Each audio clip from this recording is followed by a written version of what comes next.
चला मित्रांनो, आज आपण कढी करणार आहोत। कढीसाठी लागणारं साहित्य थोडासा लसूण, अद्रक, हिरवी मिरची, कोथिंबीर, जिरे, मोहरी,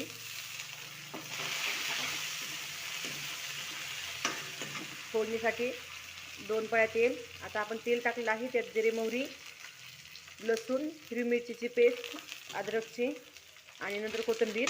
मग त्यानंतर आपण एक छोटासा अर्धा चमचा हळदी टाकणार आहोत।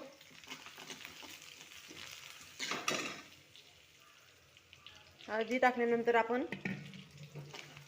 त्याला हलवून घेणार आहोत आणि जे आपल्याला कढी करायची आहे ते ताक आणि त्यात आपण थोडंसं बेसन पीठ टाकणार आहोत। बेसन पिठाने काय होतं, कढी एकदम घट देखील होते। हे बघा, आपली कढी तयार आहे।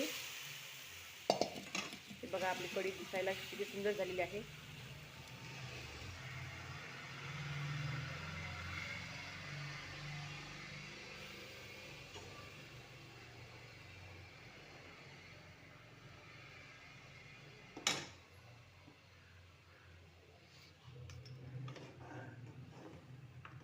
ही कढी तयार झालेली आहे, पाहू शकता। थोड्याच मिनिटांमध्ये आणि थोड्याच वेळामध्ये आपण झटकीपट रेसिपी ही बनवू शकतो। आपल्याला जर नसेल कढी जमत तर तुम्ही या आमच्या चॅनलवर येऊन झटकीपट कढी कशी बनवायची हे पाहू शकता।